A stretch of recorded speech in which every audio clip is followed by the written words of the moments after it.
안녕하세요. 성경 통독반 우리 교우님들, 오늘하고 내일하고 이제 데살로니가 전후서하고 갈라디아서가 들어가게 되는데요. 신약 성경 서신서가 몇 장 안 되는 것들도 있기 때문에 하루에 한 권, 또 두 권 이렇게 빨리빨리 지나가서 사실은 조금 아쉽습니다. 자세히 봐야 되는데, 그래도 그나마 데살로니가 전후서는 새벽 기도회 때 함께 보고 있기 때문에 새벽 기도회 설교도 우리 교우님들이 들어주시면은 아마 다양한 전도사님, 목사님들의 또 이야기도 들을 수 있을 거라고 생각을 합니다. 짧게나마 데살로니가 전후서하고 갈라디아서 살펴보려고 하는데요. 그 데살로니가 전후서는 일단 데살로니가라는 도시를 좀 알아야 되는데, 알렉산더 대왕의 이제 후계자, 알렉산더 대왕이 죽고 후계자가 이제 6명이 있는데, 카산더라는 장군이 자신의 아내의 이름을 따가지고 만든 이제 도시인데, 그 BC 42년? 이제 그 정도에 로마가 빌립보를 정복하는 전쟁을 이제 일으키는데, 그때 이제 데살로니가가 로마 편에 설지 다른 편에 설지 고민하다가 로마 편에 서게 돼요. 로마가 전쟁에 승리하게 되고, 그로 인해서 이제 승전국의 어떤 도시로 속해지기 때문에 데살로니가라는 도시가 부유해지고 아주 발전하게 되는 그런 계기를 이제 있게 됩니다. 사도 바울이 그 2차 전도여행 중에 이제 마게도냐로 건너와서 우리를 도우라라는 환상을 보게 되잖아요. 그 환상을 보고 빌립보로 건너가게 돼요. 그래서 빌립보에서 그 로마에 가면 아직도 지금도 그 유명한 비아 에그나티아라는 에그나티아 도로, 에그나티아 가도라고 할 수 있는 그 도로를 따라서 쭉 이제 암비볼리와 아볼로니아를 거쳐서 데살로니가로 이제 건너가게 됩니다. 데살로니가에도 마찬가지로 이제 유대인들의 회당이 있었는데, 그 바울의 선교 전략은 유대인의 회당을 중심으로 먼저 이렇게 선교를 시작하는 것이었어요. 그래서 유대인들의 회당을 중심으로 바울이 이제 복음을 전하게 되는데, 유대인들이 좋게 받아들일 리가 없는 거죠. 자신의 기득권들에 대한 침해이고 또 공격받는다고 생각했기 때문에 시기와 핍박을 받아서 이 바울의 전도팀이 베레아라는 지역으로 이동을 하게 돼요. 그리고 다시 이제 아덴이라는 지역으로 이동하게 되고 서쪽으로 계속, 그리고 이제 고린도까지 가게 되거든요. 근데 그때에도 이 바울의 마음 가운데에 데살로니가 교회의 성도들에 대한 마음이 남아 있었던 거죠. 그래서 고린도에 1년 6개월 동안 머물면서 편지를 쓰게 되는데, 그게 이제 데살로니가 전서, 후서가 된다라는 것들을 꼭 아시면은 좋을 것 같아요. 데살로니가 전후서를 읽으시면서 성도님들이 유의하셔야 될 게 뭐냐면은, 그 바울이 데살로니가 전후서에 재림에 대한 이야기를 굉장히 많이 하거든요. 그리고 이제 또 다른 이단에 대한 이야기들도 많이 하고 이방 종교에 대한 이야기도 많이 하는데, 그 중에서 그 카비루스라는 신비적인 종교가 있어요. 데살로니가 도시 안에. 이건 어떤 종교냐면은 카비루스라는 그 영웅이 있어요. 순교를 당한 영웅. 순교를 당한 영웅이 있었는데, 그 영웅을 아주 이제 신적인 존재로 만들어서 숭배하고 또 우상화했었던 그들만의 종교가 이미 그 자리에, 그 도시 안에 자리 잡고 있는 상태에서 바울의 전도팀이 들어오게 되는 일이 벌어지게 되는 거거든요. 카비루스라는 사람은 형제들에게 살해를 당한 다음에 땅속에 이제 묻히게 되는데, 사람들이 노동자들의 인권을 보호하고 또 그들을 위해 싸웠던 카비루스였기 때문에 그가 다시 살아나서 다시 우리를 해방시켜 줄 거다라는 그 신비 종교에 빠져 있었어요. 그래서 바울이 전한 어떤 십자가의 죽음과 그리스도에 대한 부활, 이게 카비루스의 죽음과 카비루스의 부활과 맞물려지게 되는 거예요.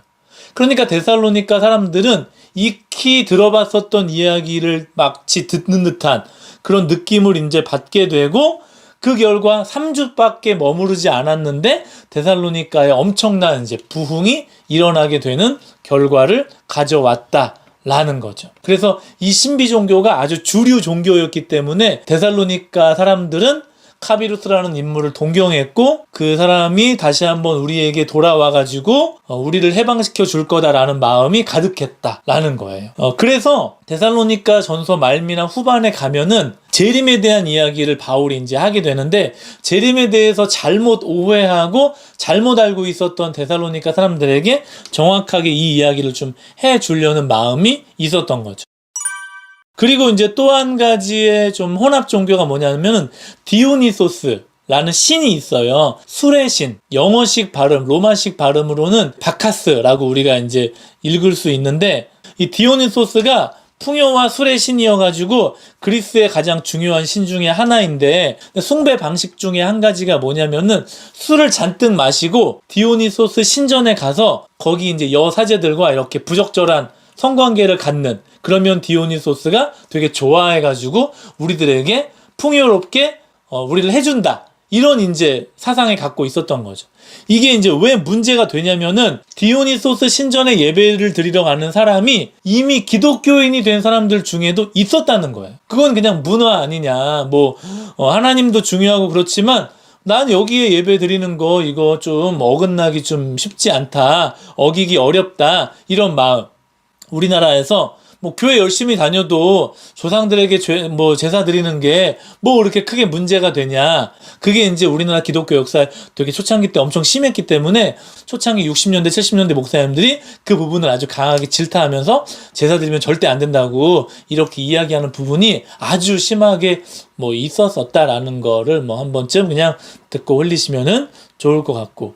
그래서 이게 문제가 된 거예요. 디오니소스 신에 이제 예배드리고 난잡한 성관계를 가지고 술을 진탕 마시고 이런 것들이. 그래서 이 사람들에 대한 어떤 바울의 경고와 그게 복음이 아니다라고 이야기하는 것들이 데살로니가 전서, 또 이제 재림에 대한 얘기 후서, 또 재림을 잘못 기다리면서 게으름에 빠지고 내 거 안 하려고 그러고 어차피 주님 금방 오실 건데 뭐하러 이렇게 고생하나? 그냥 조금만 있으면 되는데 그냥 나는 흥청망청 술 마시면서 그렇게 대충 살겠다 라고 하는 사람들에게 재림은 그런 의미가 아니라고 명확하게 알려주는 책이 데살로니가 전후서다, 이렇게 아시면은 좋을 것 같습니다. 자, 그리고 갈라디아서. 갈라디아서는요 1차 전도여행 중에, 데살로니가 전서는 2차인데 갈라디아서는 1차 전도여행 중에 자기가 이제 개척했었던 갈라디아 여러 교회들에게 보낸 편지가 돼요. 이게 로마서와 함께 그 마틴 루터나 여러 칼빈이나 찌빙글리 같은 사람들이 종교개혁을 일으키잖아요. 그 종교개혁을 일으켰었던 기반이 되는 성경책, 로마서와 갈라디아서. 그래서 갈라디아서의 별명이 작은 로마서라고 불리기도 하는데, 이제 우리 교우님들이 갈라디아서 5장이 뭐가 나와요? 성령의 열매가 나오잖아요. 성령의 9가지 열매를 이제 많이 들어봐가지고 내가 갈라디아서를 잘 안다, 이렇게 생각하시는 분들도 많이 있겠지만은, 이게 이제 갈라디아 교회 상황을 정확하게 이해해야지만 편지 내용도 이해할 수 있고 편지를 쓴 바울이 왜 그렇게 화가 나 있는지도 우리가 알 수 있는 성경책이다? 갈라디아 교회는요 바울이 진짜 사랑하는 교회입니다. 왜냐면은 바울이 첫 번째 전도여행 중에 세운 교회이고, 루스드라 이 지역에서 눈물과 피땀으로 세운 교회고 돌에 맞아 죽을 뻔도 했잖아요. 그러니까 얼마나 큰 의미를 가지고 있겠어요. 근데 이렇게 귀한 갈라디아 교회에 문제가 생긴 거예요. 뭐냐면은 유대인들이 이제 이방인들 중에서 개종한 사람들이 있을 거잖아요, 기독교로. 이 사람들에게 할례도 받아야 되고 율법도 지켜야 된다고 엄청 강요하기 시작을 한 거예요. 바울이 그래서 그걸 가리켜서 니네 왜 그래?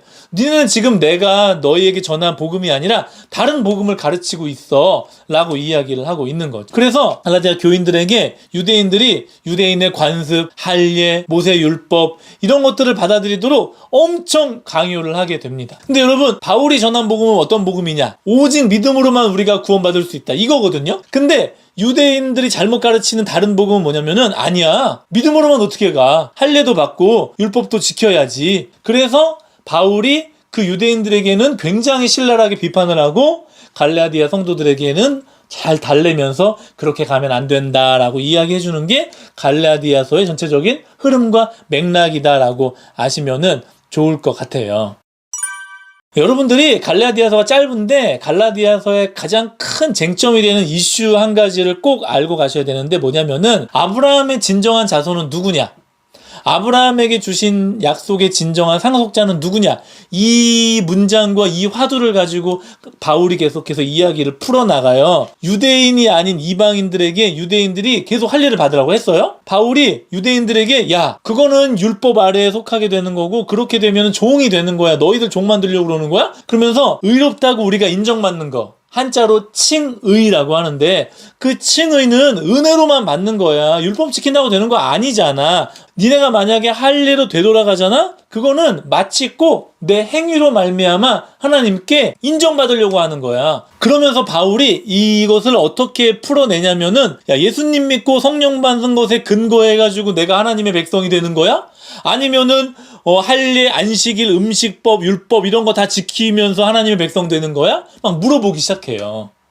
그러면 여러분, 바울이 갈라디아 교회 성도들에게 예수님에 대한 이야기를 더 많이 해야 될 것 같은데 그렇지 않고 아브라함에 대한 이야기를 하거든요. 왜 그러냐면은 그 이유는 이 거짓 교사들에 대한 잘못된 가르침과 맞서서 싸우기 위해서. 거짓 교사들이 그렇게 얘기했거든요. 예수님만 믿고 구원받는 게 아니라 할례도 받아야 된다고. 얘네들이 아브라함의 할례를 끌어오니까 아브라함도 그 얘기를 가지고 온 거예요. 아브라함이 할례 받고 열심히 착한 일 많이 하고 선한 일 많이 하고 행위로서 하나님께 의롭다고 칭함 받은 거니? 아니잖아 라고 이야기를 하는 거죠. 하나님을 진짜 믿었던 그의 의가 있었기 때문에 아브라함이 옳다, 의롭다라고 칭함 받은 거잖아. 그렇게 이야기를 바울이 갈라디아에서 풀어가게 되는 거거든. 그리고 이제 한 가지 더 이야기하면은 갈라디아 교인들이, 특별히 유대인들이 바울이 예수님의 12제자 중에 한 명이 아니었기 때문에 너 제자도 아니면서 왜 12제자 중에 한 명도 아니면서 우리한테 이래라 저래라야 해가지고 그 이야기도 변호하는 이야기도 같이 더불어져 쓰여져 있다라는 거죠. 갈라디아서가 좀 짧은 이야기, 짧은 성경책인데요. 요런 맥락으로 쭉 보시면은 어렵지 않을 거라고 생각하고 이제 서신서가 하나씩 이렇게 딱딱딱딱 나오기 시작하는데 그 내용이 그 내용인가, 이 내용이 이 내용인가라고 생각을 이제 하시겠지만은 그렇지 않다라는 거.